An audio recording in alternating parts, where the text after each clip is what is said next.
vi las luces y era una luz que yo ya, para denominar de alguna manera, yo la denomino como un núcleo central, una luz grande, y después otras luces alrededor que estaban en continuo movimiento alrededor de esa luz grande.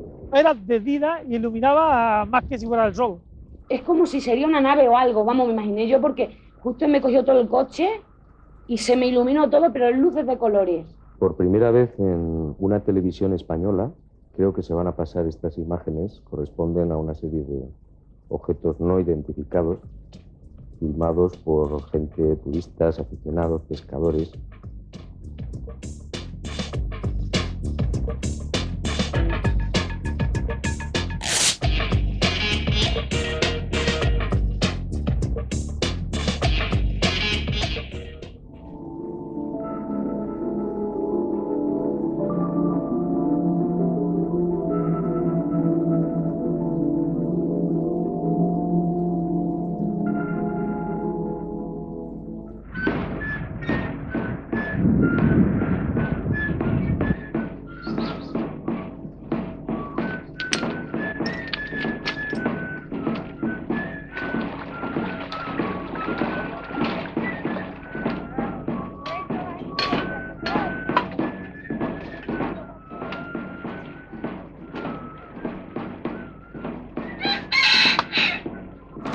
En el año 1900 sale el mismo ruido. Un hombre alto como un gigante, en camisa blanca, sin cabeza ninguna. Era enorme, grandísima, pero no, guitarra, yo es que no me, si no sé, pasa que como si era una cosa, como una sombra, como una sombra. Y le dice entonces la gente, y eso dice, ¿quién va ahí? Y le dice aquel señor, gente de muerte. Ha desaparecido de manera sin saber cómo ni cuándo. Delante de toda. Eso es por mi padre y mi madre, que está enterrada, pongo un juramento, ¿eh? Que no os digo mentira. ¿Sabes la leyenda que hay en Lourdes? Esa leyenda, en el plan mistérico, en el plan mágico, en el plan mítico, tiene mucha razón de ser, ¿no? Quizás por su constitución, Lourdes es una boina situada al norte de Extremadura, es un islote pizarroso, donde curiosamente los ríos corren al revés que en el resto de la vertiente atlántica, donde hay una especie de cultura prehistórica que no tiene que ver nada con el resto de las comarcas que rodean. Urdes, Cáceres, febrero 1983. Y serían las 9 de la noche o 9:30, y al llegar a esa curva de Arrolobo, al cuarto de hora, de pronto vimos como una especie de plataformas con propia luz, de tipo una especie de telarañas gigantescas, luminosas, pasaban de la zona de Arrolobo en dirección hacia Mestas. Lo vimos pasar muchas de ellas, nos impresionó un montón, y los dos parapsicólogos catalanes, con sus máquinas fotográficas, dispararon, y ninguna de ellas les funcionó al disparar a esos objetos voladores que iban por arriba. Mestas, Cáceres, noviembre 1994. Bueno, me cojo el coche y voy bien, llego justo lo que es al cruce de Mestas, y ahí veo dos luces, pero bastante grandes, muy potentes, y lo primero que pensé, digo, ¡jo, qué camión más raro! Digo, mira que he andado yo por ahí de noche por las carreteras y todo, y no me he encontrado con un camión con las luces así tan raras. Bueno, las luces desaparecen, sigo con el coche, vuelvo otra vez a llegar a un valle y me las vuelvo a encontrar como a 2 metros, pero de la carretera. A mí se me ponen los pelos de punta. Un miedo que yo digo, ya esto no es normal. Sigo para adelante con el coche, y a un pueblecito que se llama Rebollosa. Ahí es que yo no sé lo que me pasó. El caso es como si hubiese algo arriba, como una nave, no puedo decir lo que era, ni oír ruidos tampoco. Lo único que se me iluminó todo alrededor del coche, y lo que era el capó con lucecitas de colores, de muchos colores. O sea, me dio la impresión que estaba en una discoteca en ese momento. O sea, he cogido el coche, no sé cómo llegó a Río Malo, porque no era yo. A mí me temblaban los pies, las manos, todo. No sé ni cómo he llegado con el coche, porque ha sido llegar y me he quedado con el coche, pero en la mitad de la carretera he hecho el freno de mano, lo he dejado arrancado y he ido llorando. Feli ha salido corriendo pensando que me había pasado algo, y yo es que yo no era capaz de decir, esto me ha pasado. Esto, yo solamente decir, llamar a la policía o llamar a la Guardia Civil, que lo que me ha pasado no es normal.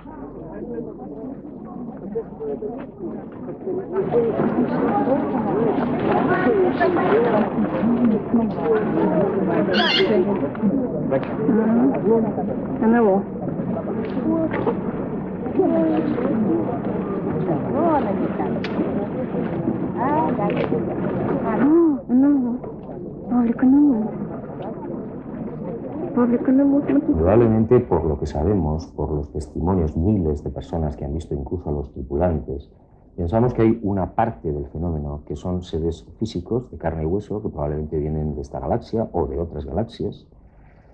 Y luego hay otro paquete dentro del fenómeno que incluso ese se nos escapa mucho más a la razón y a la lógica, que podrían ser entidades no necesariamente extraterrestres en el sentido que se le puede dar, sino ultraterrestres porque pueden proceder de universos paralelos, de dimensiones desconocidas para nosotros, incluso de reinos espirituales, si se me permite la expresión.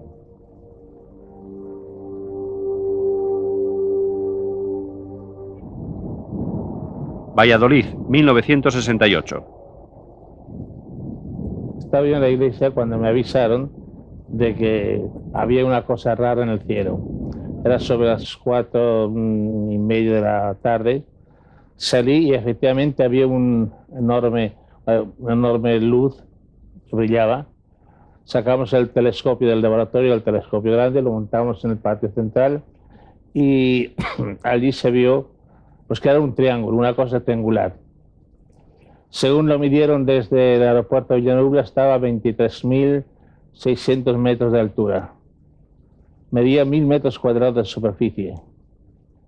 Era el color como el de las armas, el pavonado ese de las pistolas. Estuvo allí hasta las 8 de la tarde, cuando de repente emprende la marcha para arriba.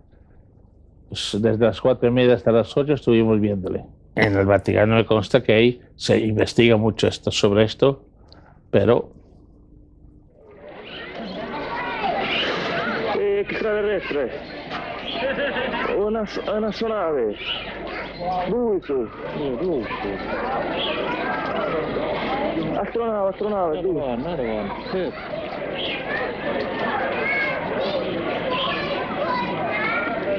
Visitor. Ron, they are visitors. Sí? Yes. UFO.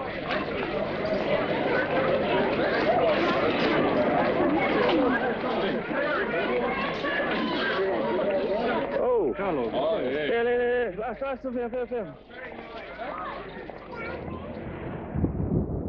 Villacid, Valladolid, enero 1995. Yo, venía conduciendo. Y yo venía, y fue cuando vimos la chisma esa y dijo mi cuñado, para, que eso no... Y estuvimos aquí. Ya el otro fue el que dijo, tiramos, digo, pues vamos. Y ya, oye, si voy, yo prácticamente, si hubiese ido yo solo, si uno hubiese visto eso, hubiese dado la vuelta y me hubiese marchado. Pero ya, al ir los dos, pues oye... No, que hubo gente que lo hizo, hubo tractores... Bueno... Y mi cuñado que estaba ahí arando por ahí, estaba ahora ahí el tractor, aquel tractor de allí... allí... parcela estaba mismamente, casualmente, aquel día y marchó, levantó y marchó. Marchó, es impresionante, claro. El camino prácticamente era el eje. Como si el camino era el eje y había pues 100 para un lado y 100 para otro. O 150 para un lado y 150 para otro. Y eso sí, las que vimos, las otras, no sé, estarían a 50 metros las que estaban paralelas. Eran luces muy fuertes, blancas, prácticamente blancas, pero esas son las que estuvieron, las que vimos nosotros paradas. La que veíamos que se prendía y se apagaba, esa era mucho más grande y mucho más fuerte. Porque el resplandor que pegó aquí lo último, eso fue, vamos. Nosotros las vimos que se iban para adelante, pero llegó un momento que iban desapareciendo las de las orillas hasta que la del medio se fue. Bueno, aquí tenemos una de las escenas más increíbles e impresionante, inédita también en la televisión de nuestro país, un objeto que va atravesando entre una escuadrilla de helicópteros. Los pilotos, sobre todo de la segunda escuadrilla, alucinaban absolutamente al ver el objeto cómo se colava entre los helicópteros. Perché altrimenti soltanto con le eliche, con la forza e la violenza delle eliche avrebbero distrutto questo pallone sonda. Invece è un tracciatore magnetico, un disco volante. Teruel, julio 1985. Volábamos un Boeing 727, un puente aéreo de entre Barcelona y Madrid, y en un espléndido día de verano, era el mes de julio del año 85, a las 2 de la tarde aproximadamente, en el tramo estábamos ya en la posición de Calamocha, sobre Calamocha, en la provincia de Teruel, y empezamos a avistar un pequeño objeto enfrente del avión, lejano, del tamaño de una pequeña lenteja, y creímos en principio que era un avión que venía en sentido contrario a nosotros. Bueno, aquello llegó un momento en que tomó el tamaño de un balón de fútbol. Ya se había hecho desmesuradamente grande y calculamos por el ángulo de elevación con que estaba y la altura que calculamos entre 25 y 30.000 metros, que podía tener el diámetro entre 3 y 4 aviones jumbo, del orden de 300 metros aproximadamente de diámetro. La bola compacta. No había ventanas, pero lo más llamativo, lo más posiblemente sobrecogedor fue que al pasar debajo, la esfera tenía una H abierta con un palo cruzado perpendicular a la línea horizontal del H, negro, brillante, definido, como si fueran unas compuertas retraídas o algún artilugio ubicado debajo de la esfera. Yo he sido piloto militar durante 5 años y hemos tenido casos dados por nuestros compañeros de escuadrón en los cuales ha habido avistamientos muy próximos y ha habido cruces con objetos de estos muy próximos a los aviones, en los cuales ha habido una cierta posibilidad de accidente, una cierta posibilidad o incluso alguna de incidente grave. Da igual que sean aviones civiles que militares, los informes se hacen, no prosperan, y bueno, nos quedamos con la duda de qué es lo que está pasando, o si hay interés en que realmente no pase nada de cara a informar a la opinión pública. El Ejército del Aire se limita a llevar a cabo el proceso de desclasificación de expedientes relativos a fenómenos OVNI. Por tanto, no existe versión oficial alguna sobre estos temas. Detrás de los OVNIs se han ocultado en ocasiones pruebas balísticas ilegales, se han ocultado invasiones del espacio aéreo por parte de aviones extranjeros, se han ocultado prototipos de aeronaves no convencionales. Es decir, si partimos del supuesto de que el mismo ejército reconoce que se ocultará información sobre OVNIs cuando se trate de fenómenos incómodos desde el punto de vista burocrático o diplomático, ¿qué pasaría si además de eso existiese la posibilidad de que naves extraterrestres nos visitasen? Evidentemente el secreto sería mucho más rígido. Y en el año 94 ha habido, que yo sepa, por lo menos unas 30 o 40 violaciones del espacio aéreo español, con salida de interceptores. Creo que hay unos cuantos casos, especialmente de enfrentamiento armado con estos seres, por parte del Ejército del Aire. No me voy a los Estados Unidos o a la Unión Soviética, que podría ser tremendamente interesante, importante y revelador. Y aquí tenemos un caso muy curioso porque ha sido facilitado en secreto por un alto jefe de la Fuerza Aérea Española de un objeto que fue fotografiado aparentemente por casualidad y accidentalmente en las costas de Murcia. È stato filmato, ripeto, in Arizona nel 1991. Guardate come si divide in due. A notte fonda fa una sistole l'astronave, vediamo l'ingrandimento, vedete come si divide in 2 parti e rimangono autonome indipendentemente. Vigo, mayo 1988. Y a las 2:15 nos avisan, fijaros en el avión. Entonces vimos un avión que se distingue perfectamente por las señales que da de localización, el verde y rojo. Y bueno, después de ver el avión, a poca distancia detrás venían como 2 focos muy grandes, con una luz no intermitente, sino continua, y un foco muy potente, y detrás otro foco. Y luego, a otra distancia prudencial también, venían 3, 6, 9 aparatos. Y al llegar sobre nosotros, hicieron, diríamos, el numerito. La mitad de estos giraron, dieron una vuelta hacia el norte, y los demás siguieron en dirección suroeste. Filmato da un altro reporter amatoriale, guardate la classica forma, viene ravvicinato dallo zoom, forma di campana o di rombo, stessa forma dell'astronave apparsa in Crimea e la stessa forma di quella apparsa in Australia. un altro documento straordinario che ritrae un'astronave extraterrestre que se muestra en pieno giorno. El que está acostumbrado al mar sabe ese ruido constante de las olas, de repente que el mar se queda totalmente calmado, y nos llamó la atención, que un silencio que no se escucha frecuentemente. Y lo segundo, que una vez que pasaron las naves, aquella tarde no había caído una sola gota, nos avisan, cuidado, que hemos provocado unas vibraciones y os va a llover intensamente. No había pasado medio minuto cuando nos cayó un chaparrón verdaderamente de esos de manguera. Tuvimos que meternos en los coches, pero a toda velocidad. Duró como 2 minutos, después despejó. Parece que ellos tienen un plan. Y ellos, porque a veces les hemos pedido pues que tengan algún contacto más próximo, más así, y no les está permitido, nos dan a entender que tienen un plan muy premeditado, muy estricto, y que van avanzando poco a poco. Yo creo que si no se ha producido un contacto oficial y público ya, es porque son bastante más inteligentes de lo que creemos. Eso repercutiría en la propia civilización humana. Habría un cataclismo en el sentido no de pavor, no de terror, sino de necesidad de revisión absoluta de todos los sistemas, desde políticos a religiosos, sociales, económicos, etc. Ellos son muy parcos, dan nada más que los datos que les permiten dar. Por ejemplo, ellos comentan que les llama mucho la atención nuestra arquitectura, quizás sea por el manejo de la piedra, y en concreto les llama mucho la atención las catedrales y los monasterios. Eso sí les llama la atención.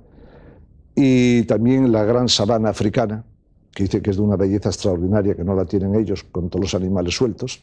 Este es uno de los objetos que se ha repetido en los últimos meses, un objeto en forma de diamante, un gigantesco diamante, y que se ha repetido en 2 ocasiones, una en Ucrania y otra en el Reino Unido, en Gran Bretaña.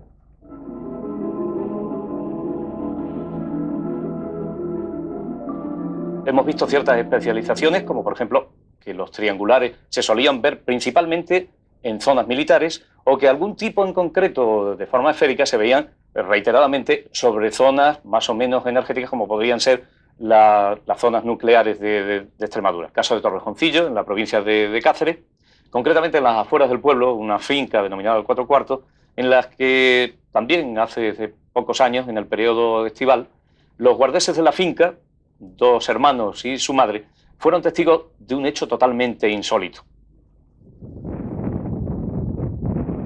Torrejoncillo, Cáceres, julio 1980.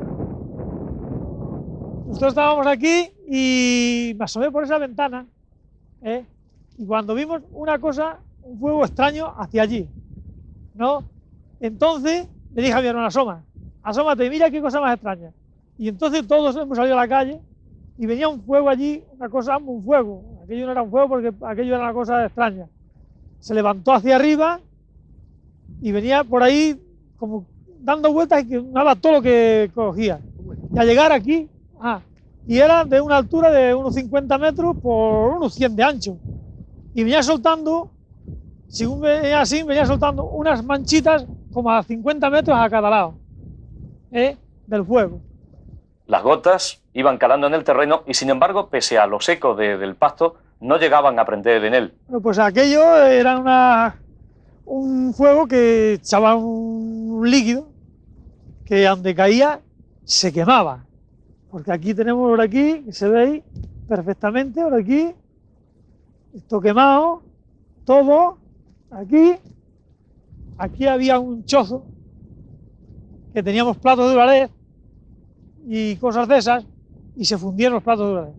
Las botellas las encontramos por ahí, todas con el cuello de eso retorcido, vamos, casi derretidas. Otro de los detalles curiosos era que este cono de fuego llegaba a causar mortalidad en animales y, sin embargo, respetaba a las personas que se encontraban a su paso. Y al llegar aquí se ha partido en 2. Una parte se ha ido por ahí y la otra se ha marchado por ahí. Y ahí, detrás, ya detrás de la casa, pues ha vuelto a unirse. Torre de Hércules, La Coruña, agosto 1992.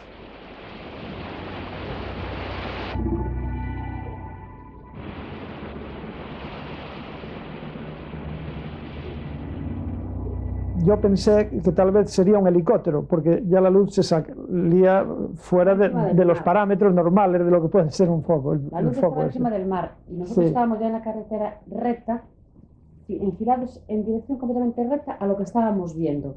Lo que estábamos viendo estaba en un silencio total y absoluto, parado, que es que no se movía ni un segundo, ni un milímetro, parado, y había aquella luz así, bueno, intensa, y que estaba quieta. ¿Cómo era? ¿Color, tamaño? Era pues así de un amarillo intenso, no tenía los límites muy delimitados, sino que era algo así como difuminado, ¿no?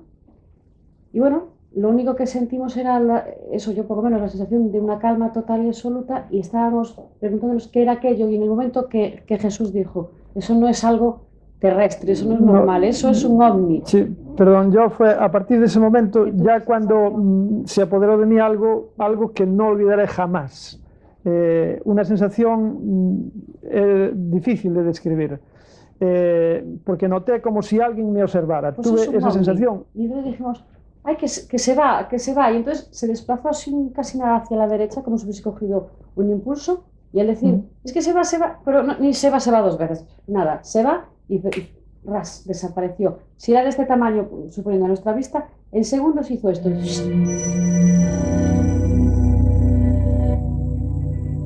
Yo pienso que es la torre, que no está en el mar. Es para mí que es como si esa otra vida o dimensión, llámese lo que quiera, quisiera venir a estudiar algo de la torre. Tienes que estar con la mentalidad abierta, yo es la conclusión que saqué. O sea, tienes que estar, no sé, esperando un poco lo que te puede ocurrir, porque de repente algo que te están contando dices tú, eso seguramente que es un rollo, ¿no? Y sin embargo, cuando te ocurre, te dices tú, no, hay que tener siempre la mentalidad abierta a cualquier cosa que puede suceder. Yo creo que sí que hay algo más.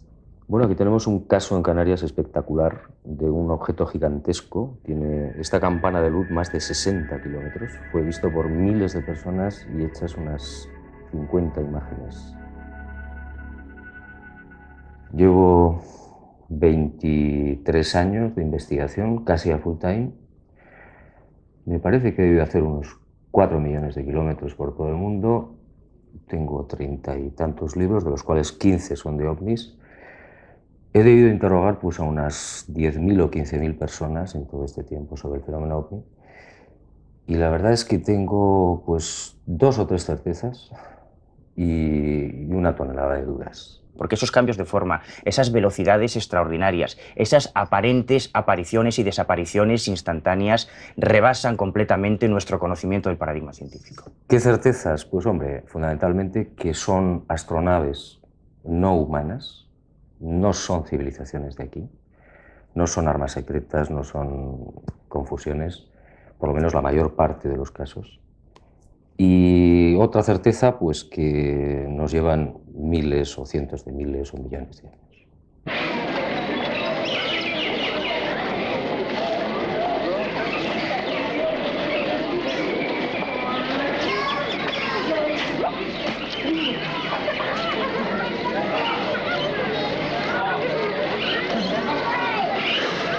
Extraterrestre. Una astronave. Venían como 2 focos muy grandes. Eran luces muy fuertes. No intermitentes, blancas, sino continua. Prácticamente blancas, pero esas son las que vimos nosotros paradas. La que veíamos que se prendía y se apagaba, esa era mucho más grande y mucho más abierta, fuerte, con un palo cruzado perpendicular a la línea horizontal del H, un amarillo negro, intenso, brillante. No tenía los límites muy delimitados, sino que era algo así como me fijé muy bien, ¿no? En que era compacto, vi la masa perfectamente, me pareció que era metálico, estaba tan cerca que podía ver incluso los bordes. Pues que era un triángulo, una cosa triangular. Según lo midieron desde el aeropuerto de Villanubla, estaba a 23.600 metros de altura. Y venía por ahí como dando vueltas y que nada, todo lo que cogía. Y al llegar aquí...